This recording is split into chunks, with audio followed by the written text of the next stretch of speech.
Hello students, कैसे हैं आप सभी। आप सभी अपने घर पर होंगे, स्वस्थ होंगे और सर्दी के मौसम का आनंद उठाते हुए अपनी पढ़ाई को ध्यान में रखते हुए सभी काम जो हैं वो अपने कर रहे होंगे। ऐसी मैं आप लोगों से उम्मीद करता हूं।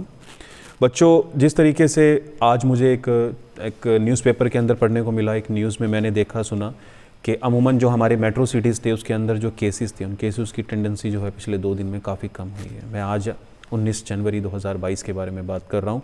दिल्ली जैसे क्षेत्र जो कि हमारा सबसे नज़दीकी क्षेत्र बनता है, जो कि एक मेट्रो सिटी है, उस मेट्रो सिटी के अंदर केसेस की जो टेंडेंसी है वहाँ पर अमूमन कहीं ना कहीं केसेस की जो टेंडेंसी है, फ्रीक्वेंसी है, वो काफ़ी कम हुई है।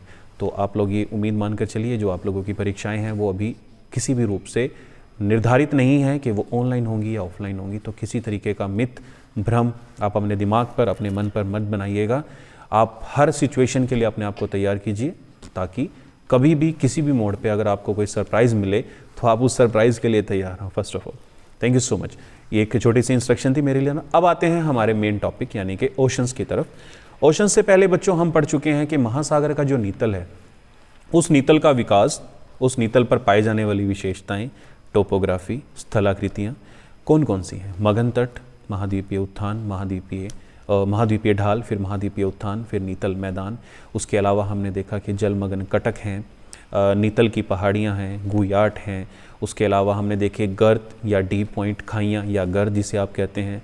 उसके बाद हमने देखे कैनियंस, कैनियन के प्रकार के बाद अभी जो यहाँ पर हम लोग डिस्कस करने वाले हैं वो है प्रशांत महासागर। और प्रशांत महासागर के अंदर वो सारी विशेषताएं जो हमने पढ़ी हैं उनके कौन कौन से रूप, कौन कौन से उदाहरण। महाद्वीपीय मगन तट का उदाहरण हमने देखा कि यहाँ पर कितने प्रतिशत है, एक टेबल मैंने आपको बनवाया था, ठीक है। उसके बाद हम देखेंगे कि अमूमन प्रशांत महासागर का विस्तार कितना है।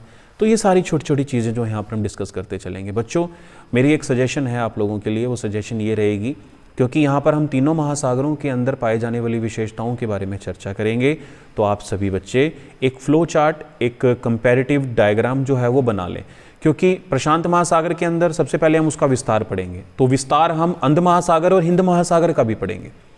जब हम इसके बारे में आगे चर्चा करेंगे तो हम पाएंगे कि यहाँ पर कितने प्रतिशत भाग ऐसे हैं जहाँ पर गहरी खाइयाँ हैं, नीतल कैसा है, विकसित है या नहीं है, वहाँ पर खाइयाँ हैं, गर्त हैं तो कितनी हैं, सबसे गहरी कौन सी है। अंध महासागर में भी, हिंद महासागर में भी हमारा अध्ययन का यही जो है वो पैटर्न रहेगा। उसके अलावा यहाँ पर कौन कौन से बड़े बड़े, कौन कौन से मेजर द्वीप हैं, आइलैंड हैं जो कि यहाँ पर देखने को मिलते हैं। जैसे प्रशांत महासागर में पापुआ न्यू गिनी हो गया, ठीक है। उसके अलावा आपका न्यूजीलैंड हो गया, न्यूजीलैंड के अलावा ऊपर जापान, क्यूराइल, ये सारे द्वीप प्रशांत महासागर में ही हैं। तो ऐसे ही हम मेजर द्वीप, आइसलैंड के बारे में, आइलैंड्स के बारे में हम बात करेंगे, अंध महासागर और हिंद महासागर।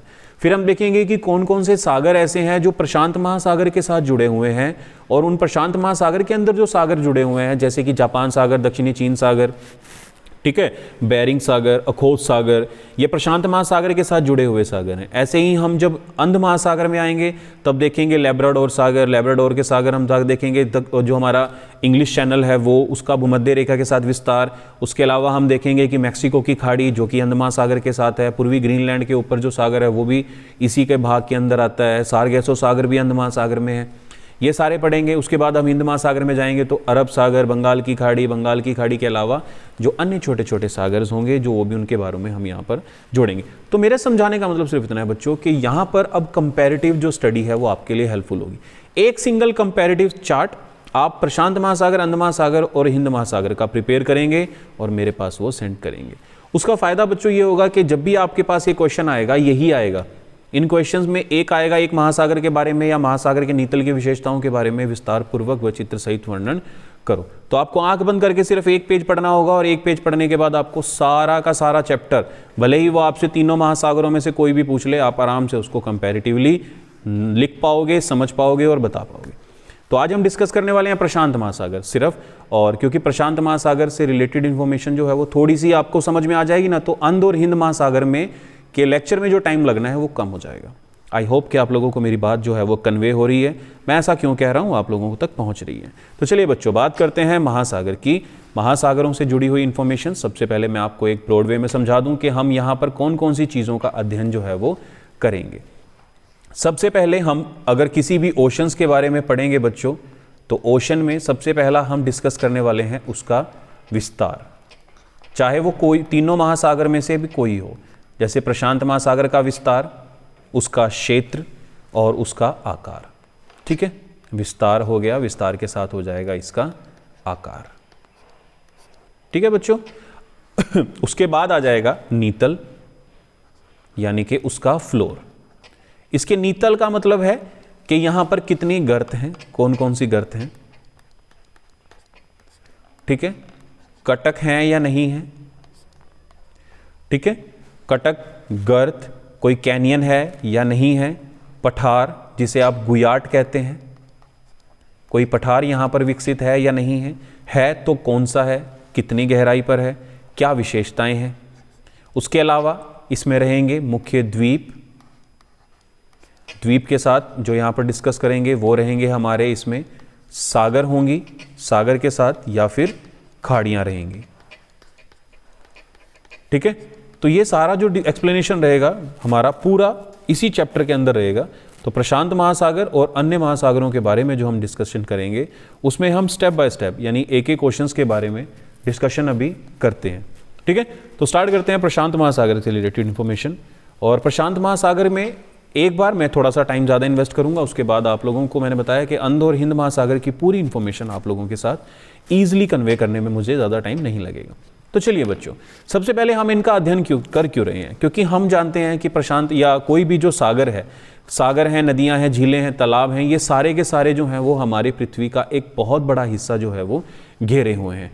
और हमारे पृथ्वी के साथ साथ हमारे वायुमंडल का भी प्रभाव जो है वो सागरों महासागरों से सीधा जुड़ा हुआ है। जब हम खाद्यान्नों की बात करते हैं तब भी सागर जो हैं वो हमारे लिए महत्वपूर्ण भूमिका निभाते हैं। अगर हम खनिज संसाधनों के बारे में बात करते हैं तो जितने खनिज संसाधन हम भूमि से खनन के रूप में प्राप्त करते हैं उससे ज़्यादा हम कहाँ से प्राप्त करते हैं, सागरों महासागरों से। ठीक है, हम जानते हैं खाद्यान्नों के बाद जो सबसे ज़्यादा उपयोग होने वाला एक स्रोत है वो है हमारी मत्स्य, मछलियाँ, फिशरीज, वो भी हमारी महासागरों से सबसे ज़्यादा प्राप्त होती हैं। तो जब हम इन सारे चीज़ों के कारण महासागरों पर निर्भर हैं तो महासागरों की विशेषताओं के बारे में भी हमें जानकारी होनी चाहिए। ठीक है, तो इन्हीं महासागरों की जानकारी, क्योंकि 3 मेजर ओशंस हैं और उन तीनों के अलावा बाकी जो दोनों हैं वो बोहेक सब पार्ट हैं। एक तो बिल्कुल ही जमी हुई अवस्था में है, एक जो है वो मिला जुला रूप है। तो 3 महासागरों के बारे में हम विस्तार पूर्वक चर्चा करते हैं। तो चलिए बच्चों, सबसे पहला जो महासागर है वो है प्रशांत महासागर, जो कि विश्व का सबसे बड़ा महासागर है। मैंने आप लोगों को बताया था कि पूरी पृथ्वी का जो क्षेत्रफल है वो लगभग 51 करोड़ वर्ग किलोमीटर है। उस 51 करोड़ वर्ग किलोमीटर में से लगभग 15 करोड़ वर्ग किलोमीटर का जो क्षेत्र है वो स्थल भाग ने घेरा हुआ है, यानी जहां पर मानव निवास करता है, जिस स्थल को स्थल खंड या स्थल मंडल कहते हैं, उसका क्षेत्रफल कुल कितना है, 15 करोड़ वर्ग किलोमीटर। और अकेले प्रशांत महासागर का एरिया कितना है, 16.5 करोड़ वर्ग किलोमीटर। मतलब अगर अकेला प्रशांत महासागर पूरी पृथ्वी यानी स्थल भाग पर फैल जाए तो 1 किलोमीटर से ज्यादा गहरी परत पूरी पृथ्वी पर फैल सकती है। ठीक है, ये चीज आप समझ सकते हैं, क्योंकि अमूमन ये हम जानते हैं प्रशांत महासागर इतना बड़ा है। और प्रशांत महासागर पैंथालासा का ही एक भाग है बच्चों, यानी जब पैंथालासा था पेंजिया के चारों तरफ, और पेंजिया के टूटने के कारण जब पैंथालासा के जल ने उन महाद्वीपों के बीच में प्रवेश करना प्रारंभ किया तब प्रशांत महासागर ही सबसे बड़ा महासागर विकसित हो पाया था। ठीक है, शांत महासागर के बारे में थोड़ी सी इंफॉर्मेशन मैं आप लोगों को, सबसे बड़ा महासागर है, उसका एरिया सबसे बड़ा है और वो पूरी पृथ्वी का लगभग 1/3 भाग घेरे हुए है। 16.5 करोड़ वर्ग किलोमीटर का क्षेत्र जो है वो पूरा इसके अंदर है। दूसरा, ये सबसे गहरा है, क्योंकि इसके जितने भी विश्व की सबसे गहरी खाइयां हैं, ट्रेंचेस हैं, वो इसी महासागर में है। मैरियाना ट्रेंच जो है विश्व की सबसे गहरी खाई है, सबसे गहरी गर्त है, जो 11,033 मीटर की गहराई तक देखी जाती है और वो प्रशांत महासागर में है। ठीक है, इसके साथ साथ इसका जो आकार है वो त्रिभुजा आकार है। त्रिभुजा आकार यानी जैसा त्रिभुज होता है उस प्रकार से ये त्रिभुज है। और इस त्रिभुज का जो शीर्ष है ये हमारा कहां पर है, उत्तरी ध्रुव के आसपास है। और वहां से केंद्र भाग जो है वो हमारे कौन कौन से महाद्वीपों के बीच में फैला हुआ है, बेरिंग सागर के पास इसका शीर्ष लगता है। उसके बाद दोनों तरफ जो महाद्वीप इसके अंदर हैं, एक तरफ है एशिया, दूसरा तरफ है उत्तरी अमेरिका। केंद्र भाग के अंदर हम अमूमन देखते हैं भूमध्य रेखा पर ये सबसे ज्यादा चौड़ा है, यानी इसकी जो चौड़ाई है वो भूमध्य रेखा पर सबसे ज्यादा है। फिर जैसे जैसे हम दक्षिण की ओर जाते हैं, दक्षिणी भाग में कौन कौन से महाद्वीप इसे घेरे हुए हैं, एक तरफ है ऑस्ट्रेलिया और दूसरी तरफ है इसका साउथ अमेरिका। ठीक है, तो ये क्षेत्र के बारे में हमने जान लिया, एक जनरल डिस्कशन जो था। उसके बाद हम इसके बारे में एक बार थोड़ा सा मैप मैं आपको दिखाऊंगा, लेकिन उससे पहले एक बार इसका थ्योरी पार्ट थोड़ा सा कर लेते हैं डिस्कस, क्योंकि थ्योरी पार्ट को देखने के बाद जब मैं आपको एक बार मैप पे वो सारी चीज़ें दिखाऊंगा तो आपको ज़्यादा समझ में आएगा। जैसा कि मैंने बताया कि भूमध्य रेखा पर इसकी जो गहराई लंबाई है वो 16,000 किलोमीटर का, यानी बहुत सबसे ज़्यादा चौड़ा भाग कहाँ पर है इसका, भूमध्य रेखा। प्रशांत महासागर की जो आकृति है वो किस आकृति की है, त्रिभुज। शीर्ष कहाँ पर है, बेरिंग जलडमरू या बेरिंग सागर के पास, और आधार कहाँ पर है इसका, अंटार्कटिका महाद्वीप। और इसके जो दोनों तरफ हैं पश्चिमी क्षेत्र पर एक बार है ऑस्ट्रेलिया और एशिया महाद्वीप, यानी कि एक किनारे पर अगर मान लीजिए यहाँ पर प्रशांत महासागर की एक लोकेशन है तो इसके एक भाग पर यानी कि कौन सा महाद्वीप है, एशिया, और इसके दक्षिण में कौन सा महाद्वीप फैला हुआ है, ऑस्ट्रेलिया, और इसके दूसरी तरफ यानी पूर्वी क्षेत्र पर उत्तर में है नॉर्थ अमेरिका और दक्षिण में है साउथ अमेरिका। ठीक है, तो ये हैं इसके महाद्वीपीय विस्तार जो आप अमूमन हम डिस्कस भी कर चुके हैं क्लास के अंदर, क्योंकि ये कई बार मैंने आप लोगों को समझाया भी है कि ऐसा क्यों। तो इसका जो है वो इन चारों महाद्वीपों और उत्तर में बेरिंग सागर और दक्षिण में अंटार्कटिका के बीच में जो है ये फैला हुआ है। इसका अगर नीतल देखा जाए बच्चों तो इसका नीतल अभी पूरे तरीके से विकसित नहीं हुआ। जैसे कि मैंने अभी लास्ट लेक्चर के अंदर आपको बताया कि प्लेट टेक्टोनिक थ्योरी के चलते अंध महासागर का विस्तार जो है वो बढ़ रहा है और प्रशांत महासागर का विस्तार संकुचित हो रहा है, प्रशांत महासागर जो है वो सिकुड़ रहा है। इसका मतलब इनके नीतल पर अब भी जो परिवर्तन है वो जारी है। इन्हीं परिवर्तनों को हम यहाँ पर जो है वो डिस्कस भी करेंगे। इनकी तली अमूमन जो है वो सबसे गहरी है, क्योंकि मैंने आपको बताया कि प्रशांत महासागर के अंदर विश्व की सबसे गहरी जो गर्तें हैं वो यहाँ पर पाई जाती हैं। उनमें से कुछ एक गर्त का जो औसत है, गहराई की जो औसत है वो 7,300 मीटर के आसपास है, और कुछ एक गर्त हैं जो उनके नाम आप लिखेंगे उस फ्लो चार्ट में भी। सबसे पहले अलूशियन द्वीप समूह के पास अलूशियन आइलैंड, क्यूराइल द्वीप समूह के पास क्यूराइल गर्त, जापान और बेरिंग सागर कुछ एक महत्वपूर्ण गर्त हैं जिनकी औसत गहराई 7,000 से 10,000 मीटर तक है। इसका मतलब माउंट एवरेस्ट से भी ज़्यादा गहरा भाग, अभी मैंने मैरियाना ट्रेंच का तो नाम भी नहीं लिया है, जो दूसरी गर्त यहाँ पर बताई जा रही हैं उनकी गहराई भी 10,000 मीटर से ज़्यादा है।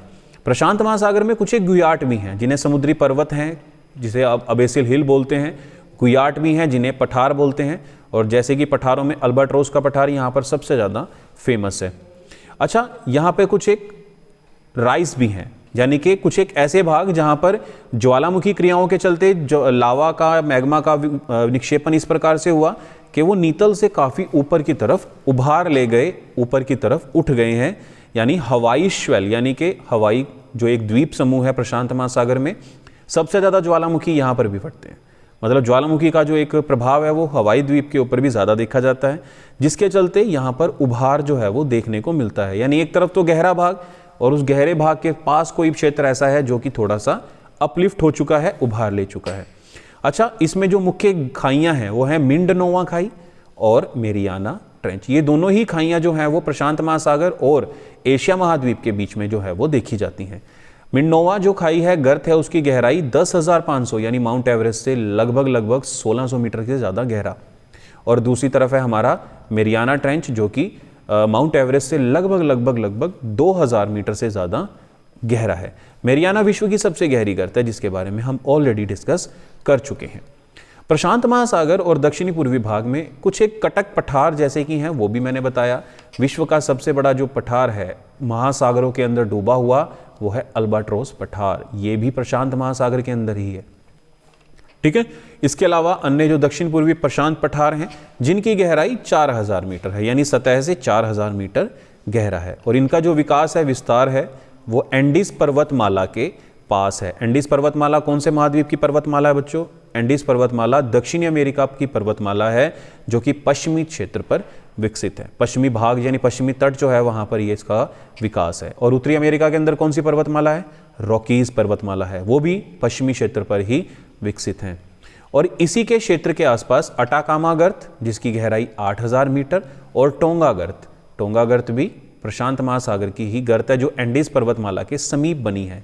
क्योंकि जैसे ही महाद्वीपीय मगन तट पश्चिमी क्षेत्र से खत्म होता है वैसे ही उत्थान के क्षेत्र के समीप यहाँ पर ये दोनों जो गर्त हैं वो पाई जाती हैं। बच्चों ये दोनों गर्त भी जो है ना, मैंने आपको बताया कि एक महाद्वीप और एक महासागर, यहाँ पर जो महाद्वीप प्लेट निक्षेपित नहीं होती वो थी दक्षिणी अमेरिका महाद्वीपीय प्लेट, और जो यहाँ पर प्लेट सबडक्ट होती है, निक्षेपित होती है, सबडक्शन जोन में जाती है, वो है प्रशांत महासागरीय प्लेट। तो इन दोनों प्लेट्स के टकराहट के कारण ही यहाँ पर इन गर्तों का निर्माण हुआ है, जो कि विश्व की सबसे गहरी खाइयां हैं, गर्त हैं, जो कि प्रशांत महासागर में। इसके अलावा जो द्वीप समूह यहाँ पर पाए जाते हैं, अकेले प्रशांत महासागर में विश्व के सबसे ज़्यादा द्वीप हैं। बच्चों, नॉर्मल सी बात है कि जब 16 करोड़ वर्ग किलोमीटर से ज़्यादा का क्षेत्र रहेगा, तो छोटी छोटी द्वीप, छोटे छोटे पर्वत, छोटी छोटी पहाड़ियाँ द्वीपों के रूप में यहाँ पर देखने को मिलेंगी। तो इनका जो आकार है, एक इनकी जो संख्या है वो 20,000 से भी अधिक है। लेकिन कुछ एक द्वीप ऐसे हैं जिनको आप अच्छे से जानते हैं, जैसे कि Aleutian island, British Columbia, Chile, Chile के बाद है क्यूराइल। ये जो अलूशियन, ब्रिटिश कोलंबिया और चिली द्वीप समूह है, ये अलूशियन और जो ब्रिटिश कोलंबिया है, ये उत्तरी अमेरिका के उत्तर पश्चिमी क्षेत्र पर हैं, और जो चिली है वो दक्षिणी अमेरिका के दक्षिण पश्चिमी क्षेत्र पर विकसित हैं। क्यूराइल, जापान, ये दोनों जो हैं वो एशिया के पूर्वी क्षेत्र पर उत्तर पूर्वी भाग में, और जो फिलीपींस हैं वो प्रशांत महासागर के दक्षिण पूर्वी भाग पर विस्तृत हैं। न्यूजीलैंड जो है वो ऑस्ट्रेलिया महाद्वीप के बिल्कुल समीप है, जो कि कहीं ना कहीं न्यूजीलैंड के ऑस्ट्रेलिया के बिल्कुल साथ प्रवाल। देखो, ऑस्ट्रेलिया के पास प्रवाल का जो विकास है वो भी ज़्यादा हुआ है, और ज़्यादातर जितने भी परिवर्तन हमने यहाँ पर देखे हैं उनमें ज्वालामुखी क्रियाएं काफ़ी ज़्यादा हैं। चाहे वो जापान हो, जितने भी ये गर्त हैं, इन सभी के पास ज्वालामुखी क्रियाएं ज़्यादा होती हैं, क्योंकि सबसे बड़ी बात, जितने भी भारी हमारी प्लेट्स हैं, पैसिफिक ओशंस की प्लेट हैं, वो काफ़ी गहराई तक सबडक्ट होती हैं, और जैसे जैसे गहराई में जाती हैं, 32 मीटर की गहराई पर 1 डिग्री सेल्सियस टेम्परेचर जो है वो राइज कर जाता है। और क्योंकि भारी प्लेट है, बहुत तीव्र गति से सबडक्ट करती है, इसलिए जहां पर ये दोनों प्लेट्स टकराती हैं, ज्वालामुखी क्रियाएं ज़्यादा होती हैं। तो ज्वालामुखी क्रियाओं के कारण भी यहाँ पर जो द्वीप हैं वो बनते हैं। और इसके साथ साथ, जैसे कि मैंने बताया, हवाई आइलैंड बना ही ज्वालामुखी क्रियाओं के चलते हैं। लेकिन अगर आप न्यूजीलैंड, ऑस्ट्रेलिया के पूर्वी क्षेत्र पर विकसित यात्रा करते हैं, तो वहाँ पर प्रवाल से बनने वाले द्वीप जो हैं वो देखे जाते हैं। इसका मतलब द्वीप 2 प्रकार से बनते हैं। पहला, प्रवाल, जिसे आप कोरल रीफ्स कहते हैं, कोरल द्वीप कहते हैं, कोरल आइलैंड कहते हैं। दूसरे द्वीप जिनका निर्माण, जिनके बनने में ज्वालामुखी क्रियाओं ने महत्वपूर्ण भूमिका निभाई है, वो ज्वालामुखी से बनने वाले द्वीप होते हैं, जैसे कि हवाई जो ज्वालामुखी से बना है, और ऑस्ट्रेलिया के साथ जो दूसरे द्वीप समूह हैं छोटे छोटे, वो प्रवाल से बने हैं। ऐसे ही भारत में जैसे लक्षद्वीप है वो प्रवाल द्वीप है, ऐसे ही अंडमान द्वीप में बैरन द्वीप है एक छोटा सा, वो ज्वालामुखी क्रिया से बना हुआ है। इसके अलावा कुछ एक तटवर्ती क्षेत्र हैं जो सागरों के रूप में जाने जाते हैं। और कौन कौन से सागर प्रशांत महासागर में महत्वपूर्ण भूमिका निभाते हैं? सबसे पहले बेरिंग सागर। बेरिंग सागर मैंने बताया था कि पूर्वी एशिया और पश्चिमी उत्तरी अमेरिका के बीच में, बिल्कुल बीच में पाया जाता है, और अलास्का के बिल्कुल समीप है। ठीक है। अखोत सागर, ये भी बेरिंग सागर के बिल्कुल साथ लगा हुआ सागर है। जापान के पास जापान सागर, पीला सागर, पीत सागर को पीला सागर बोला जाता है, पूर्वी चीन सागर। ठीक है, ये वो सागर हैं जो कि हम अमूमन देखते हैं। उसके अलावा दक्षिणी चीन सागर भी हैं, और ऊपर मैंने बताया कि बेरिंग सागर है, अखोत सागर है, ये कहीं ना कहीं महत्वपूर्ण भूमिका जो है वो निभाते हैं।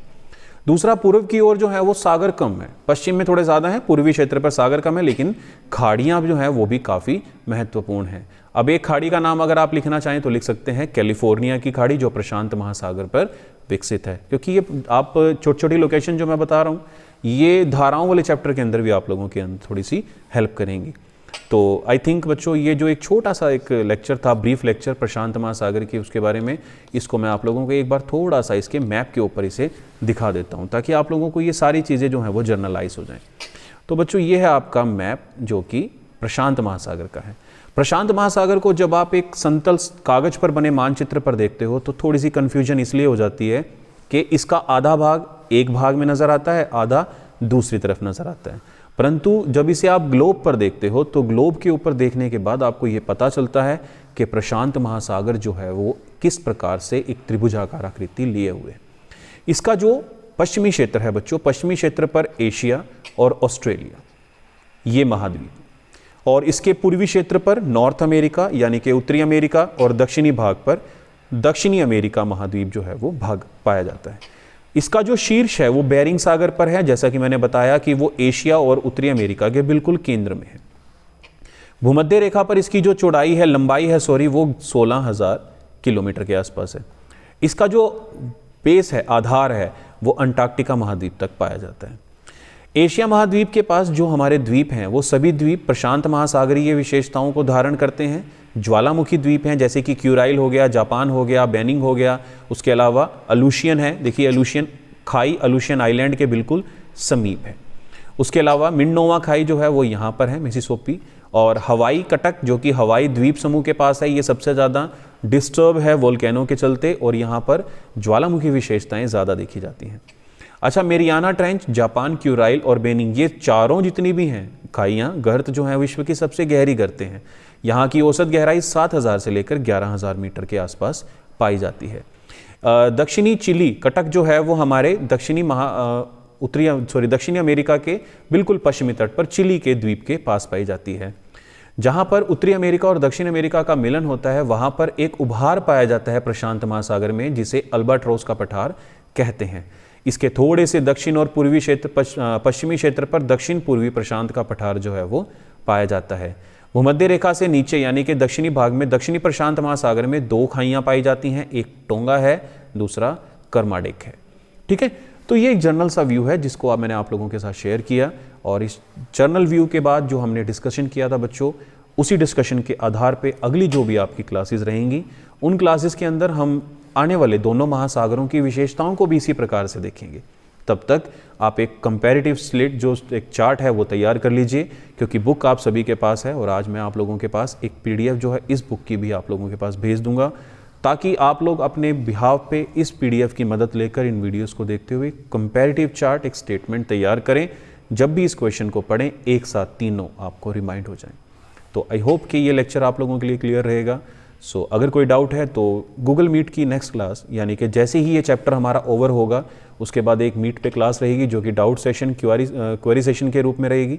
अगर कोई डाउट आप लोगों के होंगे तो उसके अंदर मैं आप लोगों के साथ ये डिस्कस कर लूँगा। तो बच्चों टिल देन तब तक आप इन वीडियोज़ को एक बार चेक कर लीजिएगा, और अगर कोई डाउट है तो उन्हें नोट डाउन कर लीजिएगा। आज आप लोगों के पास जो टाइम है वो ज़्यादा रहेगा क्योंकि एक बहुत छोटी वीडियो मैं आप लोगों के पास सेंड करने वाला हूँ। So till then, thank you so much, मिलते हैं दोबारा।